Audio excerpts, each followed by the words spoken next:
Hey everybody, welcome to Kimmel's Irish Pub. Time for another movie review. Tonight's movie, We Die Young. Don't know too much about it. It's a movie with Jean-Claude Van Damme in it. About some kids, 14, 10 years old in Washington, D.C. getting caught up in the gang life. And I believe Jean-Claude plays some war veteran that comes back to try and help them somehow, some way. Don't know too much about it. Not even sure how I got this movie. I think it's when you watch other movies in a similar fashion, they recommend these, and I saw it, and I don't know. Thought I figured I'd check it out. It says 6.1 on IMDb, so I've also seen it. I thought I saw it before. It's 6.7. Who cares? Let's give it our own rating. I'll check it out here a little bit, give you a better idea what the synopsis is about, and tell you if it's worth watching, alright, or not. It's only an hour and 32 minutes, so stick around. I'll be back.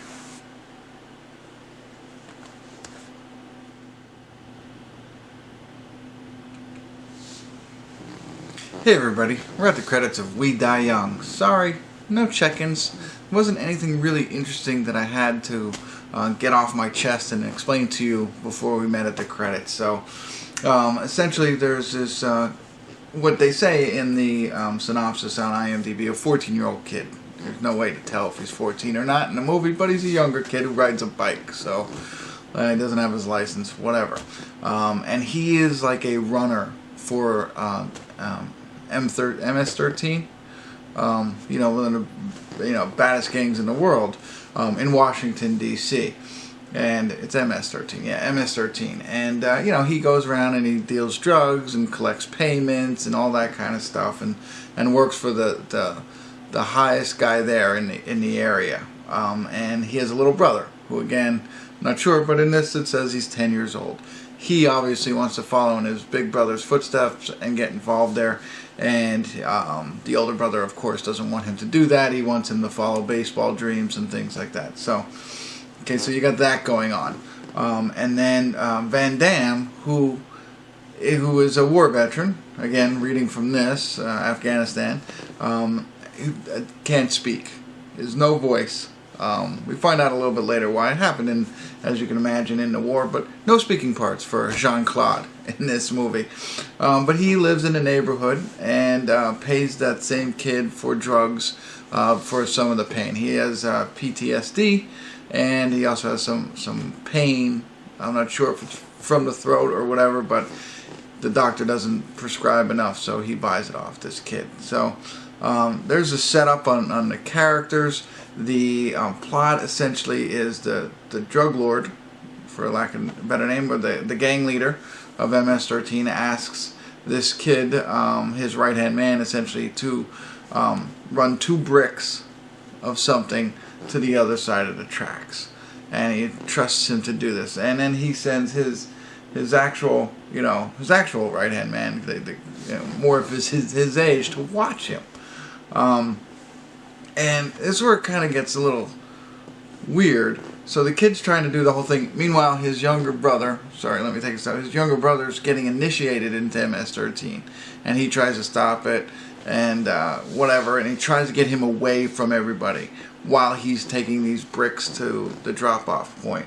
And so he's got to divert from his natural path. And of course, the guy who's supposed to watch him calls him out on it, whatever. But then he causes more trouble, and of course something goes wrong with the whole drop-off, and I'll leave it at that. But it's mainly driven because of this other guy, not because of the kid taking care of his brother.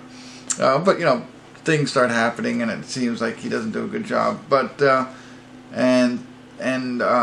then they start chasing him because he didn't do the drop-off, and he's in trouble with MS-13, and that's where Van Damme kind of sees him. And he's trying to save the day with these kids. And that's what it is. He comes into it like a guardian angel, in a sense, to help these kids get away from whatever danger they might be in. That's the whole plot of it. But it's really poorly done. Nothing wrong with the cinematography or the editing as much as, or even acting, because there's no Jean-Claude is just moving about. And the kids are fine. Even the MS-13 leader, I thought he was good, believable. But it's just not a well put together story. They don't they give you a little bit of flashbacks for Jean-Claude's soldier background, but it's not enough. It's forgettable. It's like, I forgot. Oh yeah, that's right. They did a flashback, but it was only like a couple seconds. You only see some things. They're trying to piece it together so you understand. It didn't work for me, that piece of it. The fact that he couldn't talk the whole movie. He has some sort of girl. I don't know if it's a love interest or a daughter or something like that plays a very insignificant role in all of this, but takes up some screen time that they could have spent more on developing this entire story.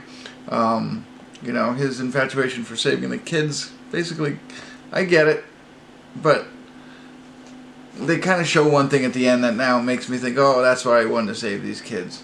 Whatever. The whole thing where the lieutenant messed up everything never comes to light, and you would think that it would.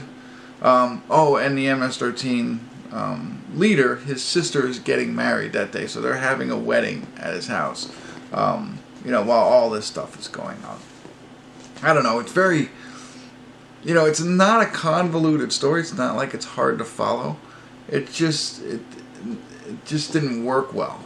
I don't think they did the right things that they should have done. I mean, there's no... They missed on... It seems like they started a couple different storylines and they jammed them all together and they didn't develop either one of them. And it come to the end. I mean, essentially the whole thing is about Jean-Claude Van Damme trying to save these kids who were involved, you know, in the gang knowingly, and didn't really make a mistake, but got forced to make a mistake by the lieutenant, and he has to protect them. I don't know. I didn't like it. I liked it in the beginning when it was developing into the story. It's good. It's interesting. Oh, where's it going to go? But then they just threw all this other stuff at you, and it's hard for me to explain without ruining it. And I think I've told you just about everything, but I guess you could go in and see, well, does he save the day? Does he not? You know, who lives, who doesn't live? That's about it. I'm sorry. I would stay away from We Die Young. I do not think it's a 6.1. 4, maybe a 5 for me. Hopefully you have a better idea. I apologize. It's not a very good movie, and this is not a very good review. I'd probably give myself a 4 on this review. But at least you have somewhat of an idea of what the movie is about. And, you know, if you like to see movies with Jean-Claude Van Damme and without him speaking, this is a good one. If you like to see movies where Jean-Claude Van Damme breaks out his martial arts and saves everybody, that is not this movie. You know, he struggles and he can't fight anybody, can't fight his way out of a paper bag, and doesn't talk. And there you have it. That's all I got for you. I'm not going to ramble on anymore, waste any more of your time. I think I just might have saved you an hour and 27 minutes, hopefully. If you saw it, you disagree with me, let me know. Let me know your thoughts on the film. I'd love to hear from you. If maybe I saved you that hour and 20 minutes, I wouldn't mind hearing that. If you'd like to hit the thumbs up, please do. And subscribe to my channel. Thanks for tuning in. Kimmel's Irish Pub.